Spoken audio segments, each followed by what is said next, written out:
വരാനിരിക്കുന്ന നിയമസഭാ തിരഞ്ഞെടുപ്പിന്റെ വെളിച്ചത്തിൽ ജമ്മു കശ്മീരിൽ കോൺഗ്രസും നാഷണൽ കോൺഫറൻസും തമ്മിലുള്ള അവിശുദ്ധവും പൊരുത്തമില്ലാത്തതും അധികാരമോഹവുമായ സഖ്യത്തെ കേന്ദ്ര ആഭ്യന്തര സഹകരണ മന്ത്രി ശ്രീ അമിത് ഷാ നിശിതമായി വിമർശിച്ചു. അധികാരക്കൊതി തീർക്കാൻ രാജ്യത്തിന്റെ ഐക്യവും സുരക്ഷിതത്വവും ആവർത്തിച്ച് പണയപ്പെടുത്തിയ കോൺഗ്രസ് പാർട്ടി ജമ്മു കശ്മീർ തിരഞ്ഞെടുപ്പിൽ അബ്ദുള്ള കുടുംബത്തിന്റെ നാഷണൽ കോൺഫറൻസുമായി സഖ്യമുണ്ടാക്കി അതിന്റെ ഗൂഢലക്ഷ്യങ്ങൾ വീണ്ടും തുറന്നുകാട്ടിയെന്നും അദ്ദേഹം പറഞ്ഞു. നാഷണൽ കോൺഫറൻസിന്റെ പ്രകടന പത്രികയിലെ വാഗ്ദാനങ്ങളെക്കുറിച്ച് കേന്ദ്ര ആഭ്യന്തര സഹകരണ മന്ത്രി ശ്രീ അമിത് ഷാ കോൺഗ്രസ് പാർട്ടിയോടും രാഹുൽ ഗാന്ധിയോടും ചോദ്യങ്ങൾ ഉന്നയിച്ചു. ജമ്മു കശ്മീരിൻ പ്രത്യേക പതാക എന്ന നാഷണൽ കോൺഫറൻസിന്റെ വാഗ്ദാനത്തെ കോൺഗ്രസ് പിന്തുണയ്ക്കുന്നുണ്ടോ?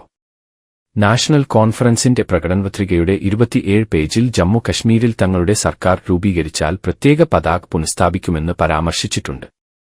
ആർട്ടിക്കിൾ 370, ആർട്ടിക്കിൾ 35A എന്നിവ പുനഃസ്ഥാപിക്കാനുള്ള സവദംയുടെ തീരുമാനത്തെ രാഹുൽ ഗാന്ധിയും കോൺഗ്രസ് പാർട്ടിയും പിന്തുണയ്ക്കുന്നുണ്ടോ? അതുവഴി ജമ്മു കശ്മീരിനെ വീണ്ടും അശാന്തിയുടെയും ഭീകരതയുടെയും യുഗത്തിലേക്ക് തള്ളിവിടുമോ?